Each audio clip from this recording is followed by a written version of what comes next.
Authentic research Pakistan में इस पे किसी ने अभी तक ध्यान नहीं दिया. कज़न बिल्कुल। मैरिजेस होती चली जाती हैं, लेकिन उसमें कोई, मेरा ये ख़्याल है कि कज़न मैरिजेस दीन इजाज़त देता है, लेकिन इसमें आपको देखना पड़ेगा, डिटेल से एग्ज़ामिनेशन करवा लें, ब्लड ग्रुप्स करवा लें, थैलासीमिया करवा लें. अगर विज़िबली कोई एबनॉर्मल 2 बच्चे हैं दोनों तरफ, तो ना करें फिर ना करें। हाँ. बिल्कुल ठीक है।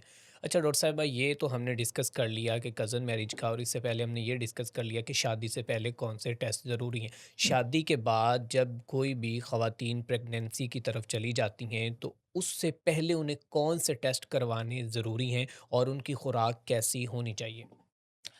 अम, अगर आप प्लान कर रहे हैं एक प्रेगनेंसी, ठीक जी। है, तो बेसिक टेस्ट तो हमारी औरतें डिलीवरी के वक्त आती हैं, उनको अपना ब्लड ग्रुप ही नहीं पता होता. बिल्कुल ठीक है। हम बिल उनको अपना एच बी नहीं पता होता. जी। एच बी तो दूर की बात है, ब्लड ग्रुप तो बहन पता कराओ. तुम्हारे मियाँ का क्या ब्लड ग्रुप है, उसका नेगेटिव होता है, मियाँ का पॉजिटिव होता है, और बच्चा पॉजिटिव निकल आया. अब बच्चा जो पॉजिटिव बाहर आ गया है, अब वो बॉडी को बता के बाहर निकला है कि एक चोर आया था, वो तो निकल गया है, हुँ, लेकिन अब सिपाही बना लो, आइडेंटिफाई कर लो. अगर इस तरह का चोर दोबारा आया तो हमने उसको मार देना. ठीक। अगर अगला बच्चा, अ, ये सारे नहीं, अबाउट 25 to 30% औरतें सेंसिटाइज हो जाती हैं फिर RH पॉजिटिव के खिलाफ. ठीक है।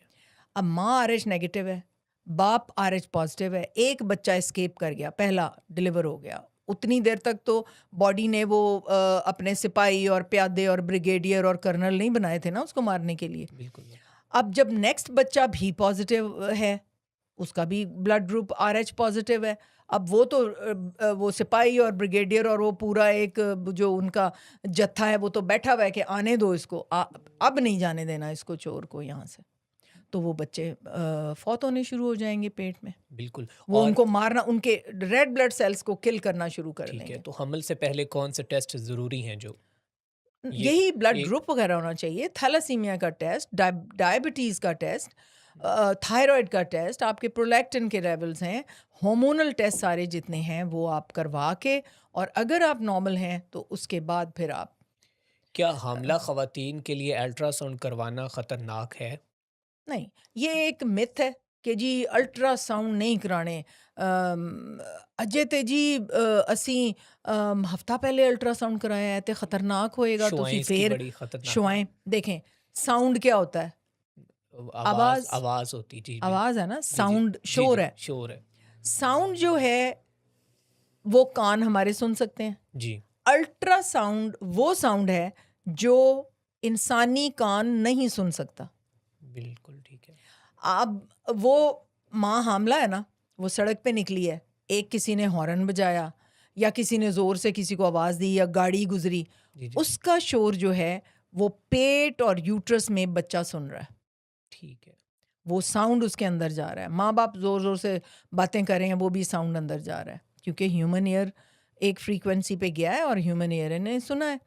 अल्ट्रासाउंड मशीन एक ऐसा साउंड पैदा करती है जो ह्यूमन ईयर सुन ही नहीं सकता. सुन ही नहीं वो सकता। इतना ज़्यादा माइन्यूट होता है.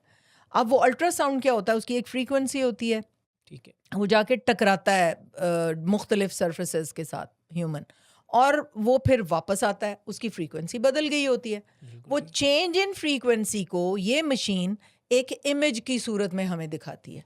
जी, ठीक है।